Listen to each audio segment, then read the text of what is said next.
Hi everyone and namaste. I want to win it too. Any advice on how I can do it? Well, then you should join my team and then we continue and we win it together again.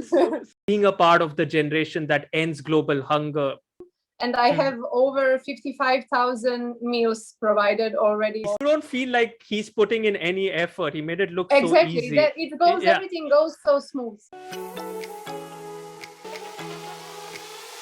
I'm in conversation with Mariana Drazic, a Croatian tennis player who's doing some really good work both on and off the tennis court. Mariana, welcome to the show. I think after this episode, you're going to develop a strong Indian fan following. So, do you want to say namaste to all the Indians who are watching this video? Hi everyone and namaste. Fantastic. So, Mariana, at the start, I want to know what is the earliest memory you have of tennis? When do you remember when you first held the tennis racket? Of course. So I started to play tennis in my hometown, Brela. It's really small place in Croatian coast. My sister was playing and practicing, and my grandfather was always taking me with him and my sister to the tennis courts. And I was kind of jealous of my sister that she's practicing. So I said I want to start as well. And it was everything so spontaneous. I was 8 years old. And Wow. after 2 weeks, I've already passed through every beginners groups, and I was already like on the way to be a serious tennis player. So my grandfather took me to my first tennis lesson. Superb. And you mentioned your family. Your father was the first person to play for the football team in Croatia, the independent Croatian team. And I mean, tell us more about it. Was he an influence in you taking up tennis, or did he push you to go towards football? How was it like? Well, my father, yeah, he used to be professional football player, now a coach. He has a really good and successful career behind him. He was a captain of Hajduk Split. He played 11 years for the team, and also in Germany, Bundesliga, and some other clubs in Croatia. And of course, first national Croatian team. It was just like a little bit of jealousy, as I said, towards my sister. And I just found out that it's my love, and I just continued to work on it, and that's how it started. And of course, he helped me later in the years with physical preparations, and he always taught me to be how to be professional, how to have a discipline, and definitely he helped me a lot in the beginning. And do the footwork skills come from football on the tennis court? well, definitely, yeah, because he was my first, let's say, fitness coach who introduced me to coordination, agility, and the movements on the court. And Right. yeah, as every football player, he knows a lot of different sports, and so definitely he helped a lot. And definitely a sporting family. I mean, your sister, she was the chair umpire recently at Wimbledon. Congratulations for that. How proud do you feel? Exactly. Well, I'm really proud of her because she's really doing everything on her own. She's really into it. She loves to travel. She loves her job. And actually, I was her reason to start being tennis umpire, because there was one situation when I played the final of nationals in Croatia. They are always trying to introduce more the players that are coming from north, of course, so they can like be more proud of them and to speak more about them. And there was one situation when I was playing where referee was really having some bad calls, but it was everything, let's say, I can say on purpose, Mm-hmm. just to, because it was a match for the first place in the list of rankings in the Croatia. Oh, And as wow. well, This is so beautiful. I mean, how she did it out of, let's say, I mean, clearly out of love for her sister. I mean, that is exactly, the, yeah, if you yeah. see, that's where it all it's it's started. a, it's a mutual love, me towards playing tennis and Yeah. her towards being referee in tennis. So As we all know of Goran Ivanisevic and of course Marian Cilic, and the run he just had, I mean, at the French Open, and these are just tennis superstars. Mariana, growing up, were they like your ultimate idols? Were they your source of Well, inspiration? definitely, I will never forget the summer when Goran was playing finals. It was really a stressful match, as we all know. Yeah. And I remember I was a small kid and everyone was like, stick to TV. It was afternoon, usually in our part of Croatia, in Dalmatia. We are at that time on the beach, swimming, or not at home, not with TV, but Goran just like he stick us all to be at the television to watch him. And definitely I really admire him, and I love, he's a really special person as well, not Yeah. just with his results. So definitely he had an impact, and he has that temperament that comes from our part of Croatia. So Yes. let's say we are like all a bit like him, little bit Yeah. crazy, but in a good way. And isn't he doing wonders with one of the greatest of all times, Novak Djokovic? Aren't they the Yes. perfect pair now? Exactly. Yes. They're really And doing a good job. I wanted to understand, when you are prepping for a match, there's so much that goes all year round. A tennis player, has to travel, be on the road for possibly 11 months in a year, and the hardships. I mean, we get to see the good side of it, but tell us, all through these years, for someone who's watching this and aspires to be a tennis player, what is it in a nutshell, the process, the sacrifices? What advice would you give that young player or that young girl? Well, definitely, from my point of view, the thing is in tennis that the longer you can last in tennis, that's better. Everyone is like speaking about the age in tennis, and to me, really, the age is just a number. You can you can become number one when you are 16. You can win all Grand Slams, but then you get sick of playing. Then you already achieved everything you wanted, and then you don't have that like fire in yourself that you want to continue to play. And like this, you just have to like keep pushing yourself to, let's say, the limits. And if you really love to do it, you just go for it and never give up. It's the thing that in the point in the tennis is never to give up, and the time will come for sure if you believe in yourself. So definitely Right. never giving up and just going towards your dreams, and doesn't need to be listening to other people's opinions, because they most of the time are or jealous, and they try to put you down. So I think it's really important to be mentally ready for what's coming. So Beautiful. I hope someone listening to this takes it seriously, never giving up, keeping at it. That's the point that clearly stands out. And I mean, age is definitely a number, and we've seen that time and again with so many tennis players. And Mariana, I want to ask you, I think you are a Novak Djokovic fan, aren't you?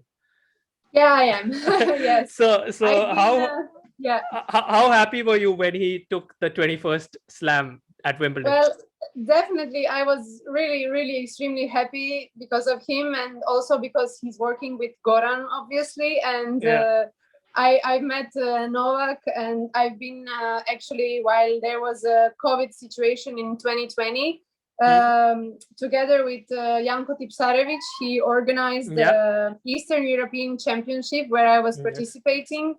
And it was really, I would say, one of the best experiences in my life, with organization, with the atmosphere in Belgrade. I really loved it, and I really appreciate everything what he's done for the players during hard times during the COVID. Definitely one of those rare players who's made it and still stands by the younger players, the players who are trying to rise. And he always has that conscious approach to support and back the younger players, or the players who don't have the kind of facilities or privileges that he has. He's always doing that, which really, I mean, I impresses me all the time. And I mean, speaking of your journey, you've been in the top 10 across European competitions in the under 14s, under 16s. You were part of the Junior Fed Cup team, and then obviously a career high WTA ranking of 439 in the doubles, 692 in the singles. I think what I'm trying to understand in all of this, is playing singles and doubles a conscious approach for you in your goals that you've set out? Because someone like Coco Gauff did that at the French Open and we saw her succeed in both. Does it help you?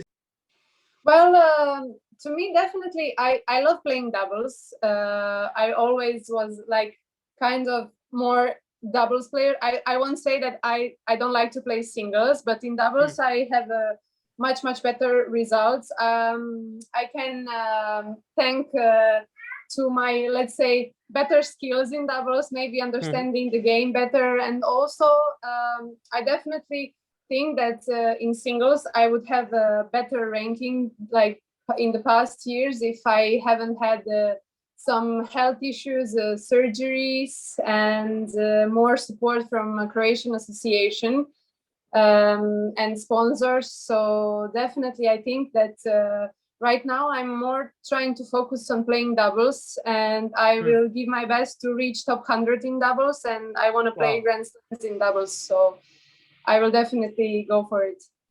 Fantastic. I wish you the best. And of course, you have your 15 ITF doubles titles to back it up, and you just have to go get those WTAs. And I mean, wishing you all the best for that. And I mean, just want to understand the mental side of the game. When you are really angry on a tennis court, are there moments when you have broken the tennis racket? Do you do that?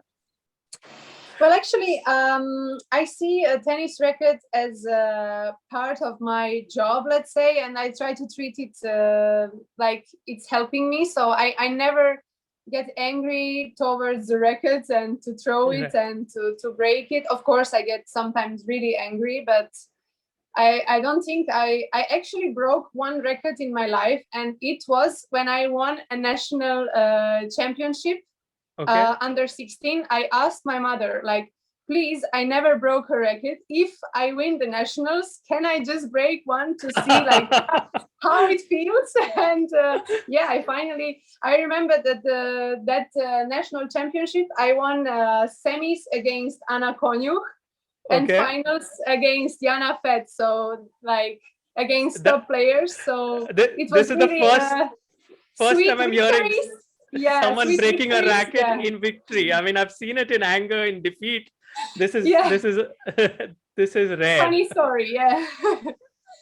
And you know, through your journey, I mean, whenever you're preparing, is there any particular routine you follow? Like, this is the kind of music you listen to. What helps you zone in? Are there any superstitions you follow? Well, when I was younger, I was really in love with one visor, and I was always wearing it. And let's say I would never go on the court without it. I was playing in it all the time. But as I got sponsorship from Mizuno, then I of course have to stop wearing it. It was a Davis Cup cap when we won against Bratislava in Split. And that was the last time that I've been with my grandpa, who unfortunately passed away in 2011. It was our last, let's say, tennis event together, and I was always playing in it. So other superstitions I don't have, but routines that I follow is really, as you're getting older, the mobility is always the first thing that I do in the morning, and stretching. And of course, before the match, I try to warm up to be just like directly ready to go on the court. So definitely just the warm up routines, and I try to hydrate myself. Depends of the place and the weather, how it is. So other superstitions I don't have. All right. And is there any particular meal you eat before you go into a big match? Anything in particular? Well, I would love if it can be stuffed peppers, because it's my favorite dish, but it cannot be because it's really tough for the stomach. But it's just, it depends, of course, of the timing of the game. But I try to eat healthy as much as I can. And I would say maybe chicken and rice, as always, is the meal to go on the court. So, but I cannot forget the music that gets me going on the court is definitely AC/DC. You Shook Me All Night Long. That's my favorite song before going on the match. So. Great choice. And you know, we're speaking of meals, and I need to bring this up. You are part of a brilliant initiative called Share the Meals, and you've done so much for, you know, distributing meals to the poor, to the needy. You and your team, you're part of the World Food Program and donating meals consistently. And there's this hashtag that you promote consistently, Let Love Lead. All of this that you do with the end goal of obviously being a part of the generation that ends global hunger. Brilliant. And I truly appreciate what you're doing. Can you tell us how we all can be a part of it, and how did it start for you? What has the whole journey been like? So, Share the Meal is the simple and easy app. It's part of World Food Program, and it's the first app that it's collecting meals for hungry people worldwide. Or just when some conflict happens and there is a trouble with the food, drinks, and just like normal like stuff and needs for the people in need. It's an app where you can, when you download it, you just tap on the link. For example, if you want to donate for my team, there is a particular link where you found it under the hashtag Let Love Lead. And just one meal is like 80 cents. So I think that everyone can have an impact to donate a little bit just to have an impact in ending global hunger. So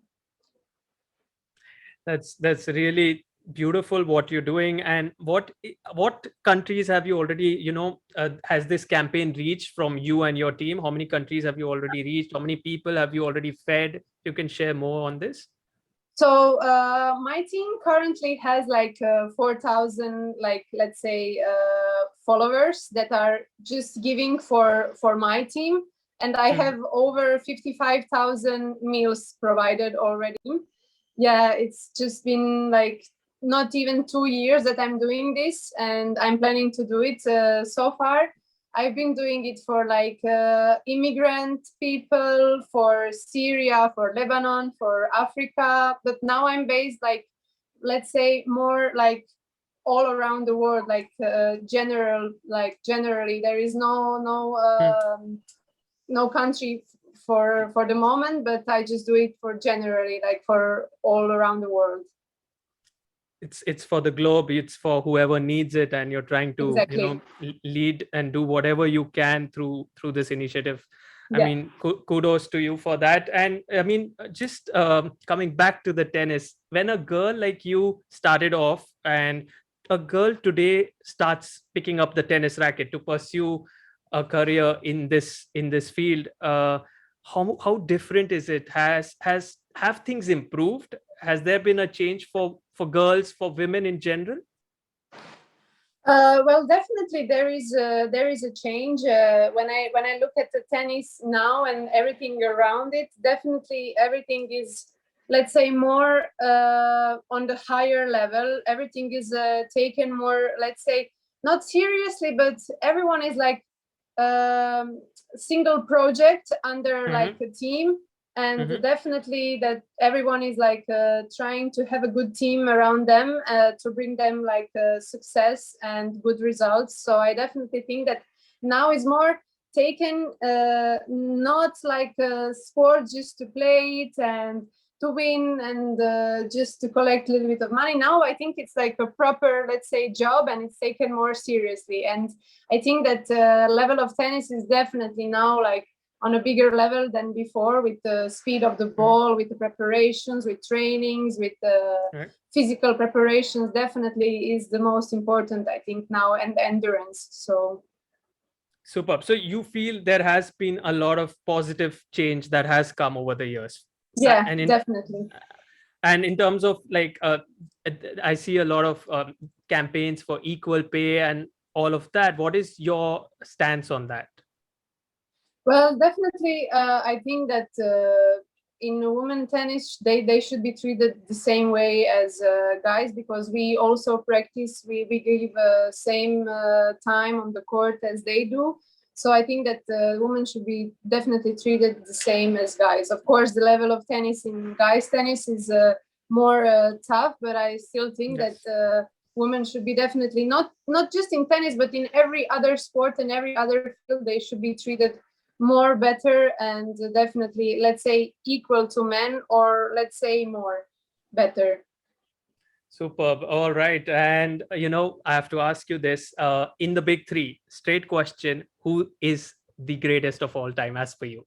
Definitely, like I cannot. I mean, I love Novak. Definitely, I'm his big fan, and he's really a great player. And with his results, he came, let's say, as a kid into competition against Nadal and against Federer. But when it comes to like class, when it comes to everything on the court, definitely I miss Roger and I miss him playing, and definitely to me he's like one of the best.